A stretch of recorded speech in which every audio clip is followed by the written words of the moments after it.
Yo, what is up, everyone? Welcome back to this brand new episode of Hockeytown Rundown. You are here with me, one of your beautiful hosts, Zach. Carlo, unfortunately, out today. But what am I going over? I'm going over against the games against the Ottawa Senators, the Buffalo Sabres, the Carolina Hurricanes, and then the Vegas Golden Knights, touching on newly acquired goaltender, Petr Mrazek, who is very much familiar with the Detroit Red Wings organization, and then going in depth about how close we are in the standings, and then obviously going in depth about young stud defenseman Axel Sandin Pellikka. And so let's go ahead and jump into this episode. And actually, before I do, let's go ahead and take a moment and say thanks for stopping by and joining me on this brand new episode. If you are returning, if you are not, thank you for stopping by as well. We truly do appreciate it. If you guys have not already, because this does go a long way for us and it is free to do this, go ahead and hit the thumbs up button. Hit that subscribe button if you are watching this or listening to this on YouTube. If you're doing the same thing over on Spotify, why don't you go ahead and rate us 5 stars and then hit that follow button. You can do the same thing on Apple Podcasts. Like I said, it is free to do this. It truly does help us out and gets our content out there to other viewers, watchers, fans of the Detroit Red Wings, just like you guys, and hopefully providing them good content as much as we believe that we're giving to you guys. So once again, as always, as I like to joke around, why don't you go ahead and leave a comment as well. Let us know what you think about this episode. Go check out previous episodes. You can go see us interviewing 4-time Stanley Cup champion Darren McCarty, DMAC. Catch all of our shorts as well. And with that being said, hit that notification bell. Let's get to rocking and rolling with this. And to start off, the Detroit Red Wings on Monday, they faced off against the Ottawa Senators, losing 2-1 in a horrible fashion, mind you. I mean, with 49 shots on nets, and you only get 1 goal out of that. To me personally, I thought this was kind of a fumble. And to some people, maybe the word isn't going to correlate as well with them. But, I mean, just talking about it, it was a scoreless first. You look at the second, David Perron, power play goal. Okay, it's not really a big deal that a former Detroit Red Wing scored that goal. It is a gut wrencher a little bit because of how well the Detroit Red Wings were looking at the start. I mean, just in the first period, it was 99 shots. Then you get into the second, it was 27 shots Red Wings to the Ottawa Senators having 9. So, gut wrenching. You leave that second period with 36 shots on nets. I mean, luckily in the third period, you had Captain Dylan Larkin coming in to tie the game, but then there was a really, really bad call on Moritz Seider. I believe they called it as holding or tripping or whatever. Then that allowed Dylan Cozens to get the power play goal. And this is where I say the Red Wings fumbled, where you can blame the refs for making the bad call. Yes, you can say that. However, 49 shots on net, you only got 1 goal. You got to convert a little bit better. However, I am going to give credit when credit is due to Linus Ullmark because he just won a Vezina trophy not that long ago, right? So you got to give credit where credit is due. And I thought he put on a fantastic display. And it was just a clinic of clean goaltending all around from him. But you look at the power play goal. Cam Talbot was so far out of position, but it also does not help that 3 of your 4 players are behind the net, behind the blue line. So you did absolutely nothing for Cam Talbot in that instance. And so it was just a wide open net for Dylan Cozens. And that was the Red Wings defeat right then and there. I mean, shots on net, like I said, 49-23. Faceoffs, the Red Wings did horrible. They didn't convert on any of their 3 power play opportunities. The Sens, they did on 2 of their 4. So they were 50%. And that's how the Sens were able to win this game. And the Red Wings couldn't, even with one of the better power play units in the whole entire National Hockey League. So devastating loss. It pushed the Red Wings back. It was a key 2 points that the Red Wings desperately needed. Moving over to the Buffalo Sabres game, though, different story. The Red Wings ended up winning 7-3 with only 29 shots on net. Tage Thompson opens it up. Marco Kasper follows up. Alex DeBrincat gets his 30th. Patrick Kane gets his 16th for a power play goal. Josh Norris follows it up, making it 3-2 at the end of the first. You look at some of these previous games, the Red Wings may lead after the first. They scored the first goal, maybe the first 2. Then you kind of get nervous going into the second, or maybe not the second because they play even kilt, and that comes up to like the Canes game, right? And the one previous to that, or you even look like the Ottawa Senators game where it was nothing in the first, then you're down trailing. But I digress. Either way, you're thinking going into this second period, like, okay, the Red Wings need to keep on the gas and not step on the brake and just play sit back defense, right? Because that's old school Detroit Red Wings for the past few years. That's how the Red Wings operated whenever they got a lead. And so luckily Tarasenko comes into the second. He made it a quick 4-2 game. Then Zach Benson follows up late in the second period as well to make it a 4-3 game. So same thing going into the third. But luckily the Detroit Red Wings did exactly what we hoped for them to do, was pound on that gas pedal, rev that engine, and continue scoring the goals and let the floodgates open. Patrick Kane getting another power play goal. Marco Kasper getting another goal. That's the second of the night. And then Moritz Seider adding on to the power play as well. Yeah, the Detroit Red Wings, I mean, they converted 3 on their 6 power plays. I think the refs were a little generous on a lot of their power plays that they were given, but they converted compared to the Buffalo Sabres, one of their 3 chances. So that was good credit to them and the way that they played. But overall, you got to give credit to that whole entire second line because they are clicking. Patrick Kane, that's a 5-point night. That is huge for someone like him, right? And it's great to see that he's finally starting to pick it up, especially late in the season, right? We want to see him actually, the amount of times I actually saw him back check in that game too. He is hustling and bustling. And for anyone who has doubts of him wanting to see this team make the playoffs, just go watch some of these games. I mean, even in the Vegas game, you can make a call out on that. In the Canes game that we're about to cover too. I mean, Patrick Kane is out there doing the work, and he's following a great standard for some of these young players, even like Marco Kasper, who had a 3-point night. Then Alex DeBrincat, 4-point night. So that second line, it's doing magical wonders. And we made call outs about the first line, but they came out to play this game too. I mean, 3 points for Dylan Larkin, 3 assists, 2 assists for Lucas Raymond. And Soderblom, he's not really collecting too much on the score sheet, not really getting as much playing time as Dylan Larkin or Lucas Raymond, but he is still contributing very much on that top line. And those are things that you absolutely love to see. Yeah, overall, it was a great game. It was an important 2 points, that puts you closer into the wild card spot, or at least you hoped. Moving on to the Carolina Hurricanes game, where you do end up losing 4-2. But like I mentioned, this was the game where the Red Wings opened up in the first period late. Well, going into the late of the first period, you have Alex DeBrincat scoring, and then going into the second, Carolina just did what Carolina did. I mean, the Red Wings maintained pace with them in the first period. I actually thought the Carolina Hurricanes played a much better first period. The shot totals don't really show it, but I thought the overall play did. And if you go back and watch that game, you could see that clear as day. But yeah, the Red Wings somehow were able to get a late goal in the first by Alex DeBrincat, like I mentioned. The second period, Taylor Hall, Jack Roslovic, Jalen Chatfield, 3 goal scorers for the Carolina Hurricanes. And it all seems pretty quick. I mean, it was in the first half, at least within the second period. So it was just a brutal awakening. But that's the Detroit Red Wings up against the Carolina Hurricanes, right? Is that Carolina knows how to play defense. They know how to beat down the other team and make sure that they're not even getting into the zone. They did a really good job at shutting down the Detroit Red Wings. At least Michael Rasmussen was able to get one in the third, make it a close game, 3-2. But then Red Wings pulled an empty netter, and Eric Robinson was able to score. So, but yeah, just a rough loss, but I guess you can call it a scheduled loss if you really want to call it that. But you were hoping to extend the streak, make it a 2-game winning streak. Unfortunately, the Red Wings did come out short in that. I do want to highlight that the Red Wings, once again, in this game, they did not convert on any of the 2 power play opportunities that they had.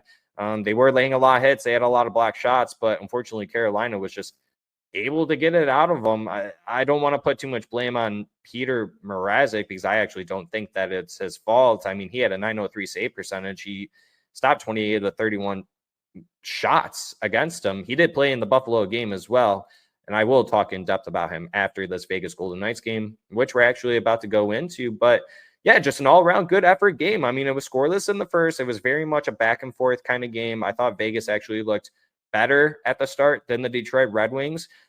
The Golden Knights did play the night before away as well, coming to Detroit today and playing another 1 o'clock game. And to them, being a West Coast team, that's got to be a really early game. So I'm assuming that they probably didn't enjoy doing that. Thus, the Red Wings, what they needed to do in this game was to take advantage of a sleepy, tired Golden Knights hockey team, the best team out in the West right now. And they did exactly that, right? And so like I said, scoreless first, but in the second, you had Albert Johansson with a silky goal, using his hands to get around the goalie to tap that one in. That was just chef's kiss all around. In the third period, you had Lucas Raymond getting his 23rd goal, and then Marco Kasper getting another goal. I'm pretty sure he's got like 20 points in his last 27 games played. It's absolutely nuts. But the key highlight here to me, I know Albert Johansson got the first star because that's the game-winning goal, but Petr Mrazek having an 18-save shutout.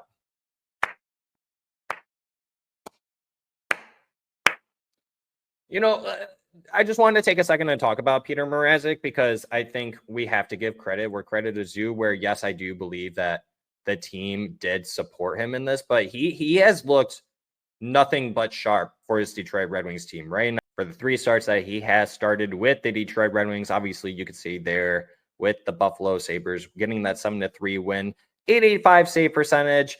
You know, not the greatest, but it's still a lot better than any of the save percentages that you could see right there. I mean, a 6.67 and a 7.62 when he was with the Chicago Blackhawks, all L's right there. I mean, that is just absolutely brutal. I mean, the one getting pulled with the first 20 minutes of the game, so he only got to play 1 period. But yeah, then you look at even, like I mentioned, the Carolina Hurricanes game in 9:03. That's fine, but he definitely is doing a lot better under a better structured team than the Chicago Blackhawks. Now, the Chicago Blackhawks are exactly where the Detroit Red Wings were right when Steve Yzerman came in, right? And so Petr Mrazek, he got the bag. He got exactly what he wanted, and he got exactly the playing time that he wanted, right? And so for him to come over back to Detroit, something that's familiar to him. He knows the city, knows a lot of the people that still work within the organization. I'm sure he very much knows Steve Yzerman and some of the players. He knows Dylan Larkin and some of the other players too, I'm sure, with some of the other teams that he's played with. But looking at it right now, I mean, I'm not going to say solidified slam dunk good trade that Steve Yzerman made, but right now, I'd like to hear from you guys, the viewers, watchers, listeners, what you guys think about this trade right now. I mean, we could talk about Craig Smith too, but I wanted to highlight Petr Mrazek for a specific reason because, I mean, so far right now, this guy's putting up well over a 900 save percentage within the 3 starts that he has started for this Detroit Red Wings team. And you got to think, like Carlo calls it out all the time, 1.5 defensemen on this team, right? And you look at Cam Talbot, and you look at Alex Lyon, you can even call out Ville Husso. A lot of these goalies have kind of fallen and they've taken a step back. And is it because this defensive core does that to goaltenders? Maybe it does, but right now you can say, because Petr Mrazek was on a really bad Chicago Blackhawks team, you look at this defensive core, is it really that much different? Probably not. You do have a Simon Edvinsson, though. You do have a Moritz Seider. You do have an Albert Johansson. You can even throw out Benny the overnight session, Benny Sherrod out there if you want to. But then you still have the players like the Justin Halls and the Eric Gustafsons. And so as we continue along this episode, we're going to be talking about a young stud defenseman, obviously ASP, and why I think he should be in this lineup. But yeah, you're looking at this, and like I said, Petr Mrazek did not look out of place. Maybe there were a few times where he looked maybe a little sporadic, but he overall has made such incredible saves, and he just does not get himself out of position. He looks very calm in net. He doesn't look sporadic at all, and that is a huge difference compared to someone like Alex Lyon, who doesn't really get set very well, or Cam Talbot, who I believe because of his old age, he's just not able to carry a team quite like he used to as a young buck, and that's quite fine. And that's probably one of the reasons why Steve Yzerman wanted to go out and get another proven veteran like Petr Mrazek, and who is comfortable within the Detroit Red Wings system. And so I want to hear from you guys. Let me know what you guys think down in the comments about the Petr Mrazek trade, how he's looked so far in your opinion. Do I think that he's a starting goaltender moving forward? I'm going to ask myself that and ask you guys. Yeah, I actually do believe so. I think if you can, try to give them all the rest of the starts if you can, depending obviously which team that you're up against. If I had to place who's the second, it's Cam Talbot, bar none. And that's very unfortunate to Alex Lyon, because I think even at the start of the season and as the season went on, I figured that he would be someone who would get that extension for this team. Obviously, you now insert a Petr Mrazek that changes a lot of everything, right? And so we're just going to have to wait and see with that. But it's going to be very interesting, right? Because you look at the wild card standings that I have right here. If you guys are viewing this, I hope you are viewing this. But if you're listening to this, I'll at least give you the play-by-play. But you look at the wild card standings as of today. I'm recording. It's almost 7 p.m. Eastern Standard Time right now on this beautiful St. Patrick's Day evening. But yeah, you have the Ottawa Senators, 66 games played with 77 points. New York Rangers, 68 games played, 72 points. Montreal Canadiens, 66 games played, 71 points. Columbus Blue Jackets, 66 games played, 70 points. The Detroit Red Wings, 67 games played, 70 points. Now, the Detroit Red Wings' next game is going to be actually tomorrow against the Washington Capitals, which is the top team in the Metropolitan Division of the Eastern Conference. And so that's going to be a really tough game. You got Alex Ovechkin still chasing the all-time goal-scoring record. I'm assuming that Petr Mrazek is going to be the starter in net for that. But here, I mean, this is going to be very difficult for the Red Wings because you got a lot of teams that could end up, it could be very similar fashion as to how it was last year with the Washington Capitals, where we lost because of a stupid tiebreaker rule based on regulation wins. And you look at the Detroit Red Wings, I mean, okay, yeah, you got the Montreal Canadiens and the Columbus Blue Jackets beat, but you got one more game played than them. And then they're, I mean, maybe not the Montreal Canadiens in the goal differential, but then you look at the Columbus Blue Jackets, it's just so very close. I mean, the regulation wins for Montreal or for the New York Rangers and the Ottawa Senators, that's way above us. But the best thing that the Detroit Red Wings can do right now is keep winning. That's all they have to do.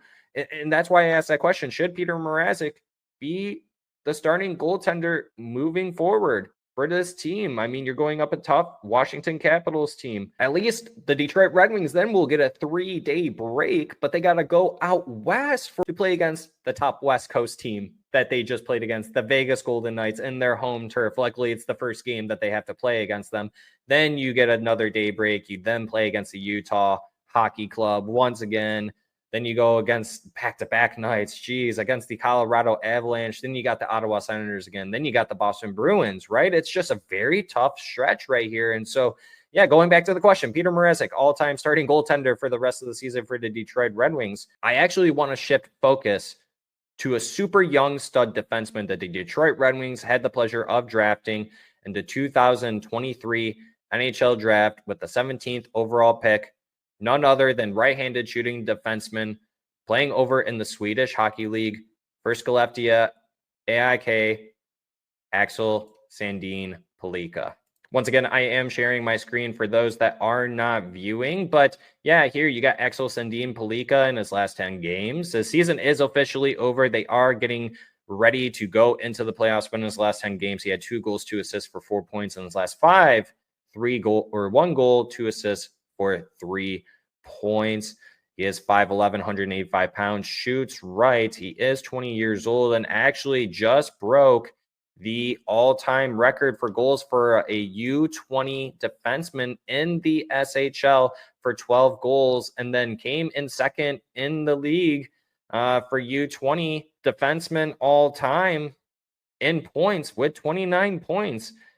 That's just an absolute enormous feat for him to accomplish, right? As you guys can see here, like I mentioned, he is second on the all-time record list for U20 defensemen in points with 29 this season, just a few short. And then he is actually first, like I mentioned, all-time U20 defenseman in the Swedish Hockey League. And it's so funny because even his season last year, he ended up becoming 5th at the age of 18. So this is not an ordinary defenseman. A lot of people want to have comparisons with Erik Karlsson with him. I actually want to just temper those expectations. I do actually think that he is going to be a really good defenseman overall in the National Hockey League for the Detroit Red Wings for a really long time. But let's talk about it, because we heard from his agent that the next move, once the Swedish Hockey League playoffs are officially over for Skellefteå and for Axel Sandin Pellikka, the plan is for him to make the move over to North America overseas. a lot of people are asking a lot of questions, right? Everyone has a lot of questions. Everyone is making the assumption that he's going to make the jump to Detroit. A lot of people are saying, okay, well, I like that he's coming to North America, but he should spend time in Grand Rapids Griffins, not only for selfish reasons, because Red Wings fans who live in Grand Rapids or that side of town, they want to see that top-end talent without having to drive to Detroit. Well, I'm sorry to tell you, but I think you're going to have to drive to Detroit because this man absolutely should be in the Detroit Red Wings sweater to finish out the rest of this season with the club if his season does come to an end early in the Swedish Hockey League playoffs. I mean, this is something that the Detroit Red Wings absolutely could use for their team moving forward. And that goes back to the whole comment that I made earlier and something that Carlo almost also famously says. This team has 1.5 defensemen. If you add an ASP, that could be about 2 defensemen right there for you. And I'm not looking for him to actually go out there and score some goals. And I actually do think that he could go out there and contribute a little bit, right? But I think overall that is the next step for him in his development, right? And at least make the case now that he should make the jump to the NHL now to finish out the rest of the season. We just got word that Jeff Petrie is actually starting to skate with this team.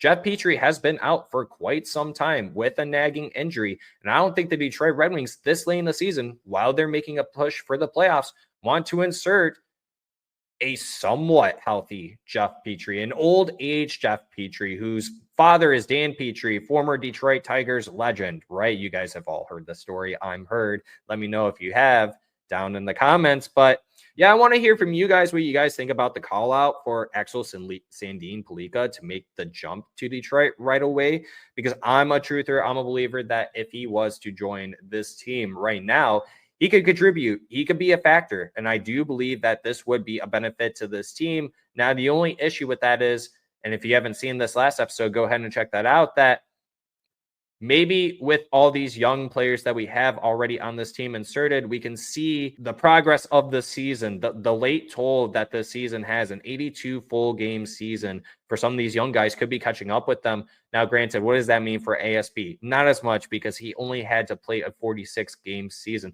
Nonetheless, still with grown age men. So you can't take that away from him. And that's exactly why I believe that you should be calling him up right now, because he's already in season form. He will be in the playoffs. If he gets knocked out, he'll already be in playoff shape. So that means his drive, motivation, and willingness to actually showcase to the management and organization that I should be on the opening night roster for this club for the 25-26 season. And I'm a firm believer in that. I actually want to hear from you guys once again. I'm asking a lot of questions, I know, but that's why Carlo and I do this, is because we want to hear from you guys. We want to engage with folks, like-minded folks that enjoy the Detroit Red Wings hockey in general, like we do. So yeah, let us know down in the comments what you guys thought about that, or think about that. Albert or Axel Sandin Pellikka making the jump over to North America once his SHL season comes to an end, and should he make the jump straight to the Detroit Red Wings or for Grand Rapids Griffins? And I will make the argument for Grand Rapids. It's that, you know, you want him to get familiarity with North America ice. To me personally, I really don't think it has that much of a factor in play. I mean, we've seen him over here. He has played on smaller sheets of ice before, especially for like training camp and stuff like that. So I don't think that's really going to be that much of a worry. And a lot of people like to think that he's going to need more time to develop within that. And I kind of disagree, where I think having larger ice, you have too much time and you're not going to create as much as you probably want to. And I think bringing up ASP, and I don't want to make this comparison just to make a comparison, but I guess I'm going to anyways. Look at what that Hudson player did for the Montreal Canadiens when they called him up last season, and he was doing all those weird bobblehead shakes, like shimmy shake things against us on our own blue line. Was it annoying? Yeah, absolutely. Is that something that we would like to see on the Detroit Red Wings blue line? Absolutely. If you have not seen clips from Red Wings prospects on Twitter or Ice Hockey Gifts on Twitter as well, go ahead and check those out of ASP, because there are plenty of clips of him just making the other defensemen and forwards on their opposing teams look absolutely silly and puts them in a spin cycle. So he does a phenomenal job on that blue line. He knows how to facilitate the puck. He can quarterback a power play. And Carlo made that call out last episode, is that he should and could quarterback the power play too for this team. I think Simon Evanson should be doing it, but that's one of the reasons why you went out and got an ASP, is because that's going to be your PPQB2 of the future. And so if you want to start it now, you absolutely should get a head start on it. It's not going to hurt anything. You might burn a year on his ELC. I think I might be wrong on that because of the 9-game stint thing, but let me know down in the comments if I am wrong about that. So, but yeah, and other Detroit Red Wings news. I know this is kind of a chaotic episode. I'm trying to get through this as best as possible, but the Detroit Red Wings also signed Anton Johansson. I believe that was on Thursday, to a 3-year entry-level contract, who will report with Grand Rapids Griffins for an amateur tryout. He is a former 4th-round pick, 104th overall back in 2022. And once again, I am sharing his Elite Prospects page right now. Once again, right-handed shooting defenseman. He is a big boy. At 20 years old, he is 6'4", 196 pounds. I'm sure he's going to pack on some weight for that size as well. But yeah, like I mentioned, 5 games played, or 46 games played, 5 goals, 5 assists for 10 points, 50 penalty ice minutes. I mean, this is just a really big boy for the Detroit Red Wings blue line in the future. Obviously, this is probably going to be your 3rd pair of the future if everything all pans out. It's kind of weird that we have an Anton Johansson and an Albert Johansson. There is no correlation there between the two, but it might get a little difficult reading the names on the back of the jerseys once these two are playing on the ice together, which honestly, I could see this within the next 2 to 3 years. I think the Detroit Red Wings are going to keep slowly developing this type of player. Granted, it's only been not even 3 years since his draft year, but this is a player that you definitely want to keep your eyes on. I mean, that's another big boy that you're going to insert onto the blue line. Like I said, within the next 2 to 3 years, keep your eyes open for this player. So hopefully all goes well for this player with the Grand Rapids the rest of the season. Hit up Hockeytown West pod if you guys haven't already to learn more about this bloke here. They could tell you all about him and the games that he has upcoming playing with him. But yeah, and then on other news, on Tuesday, Max Plante was named to the NCHC All-Rookie team. And then as well, you do on Thursday, Max Plante once again was named a finalist for the NCHC Rookie of the Year. And then Red Wings prospect, goalie prospect, Trey Augustine was named a finalist for the AAU Sullivan Award, which is honors most outstanding athlete in the United States.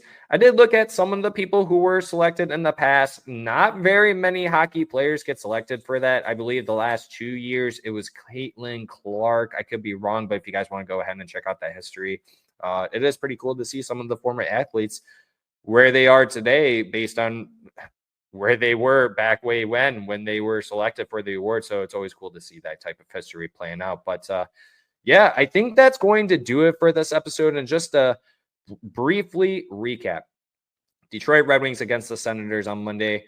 Terrible loss to take. They at least should have gotten the point. I thought they fumbled. That's just me personally, but they lose 2-1. Some people are going to say to the refs. Wednesday, Mrazek gets his first start since February 27th, 2025, and first as a Red Wing since 2018. So, and he gets his first win too. He beats the Buffalo Sabres 7-3. Then you had the Canes Friday as well, losing. Tough loss as well. I mean, you were down 3-2 at one point. You lost 4-2. And then big win against the Vegas Golden Knights on that Sunday, 3-0, right? And then obviously we talked about Petr Mrazek and his stellar performances so far, and if he should be the starting goaltender for the Detroit Red Wings moving forward for the rest of the seasons, where you only have 15 more games left. So time's a ticking. We're very close, and before you know it, it's draft, lottery season, playoffs, all that good stuff. So, and then on top of that, we did talk about ASP and if he should make the jump to the Detroit Red Wings because he is coming overseas. Let me know down in the comments what you guys thought about this episode. Let me know about the games, Petr Mrazek, ASP, if he should start for this team right now to help make that push for the playoffs. And as always, we'll see y'all on the next one. See ya.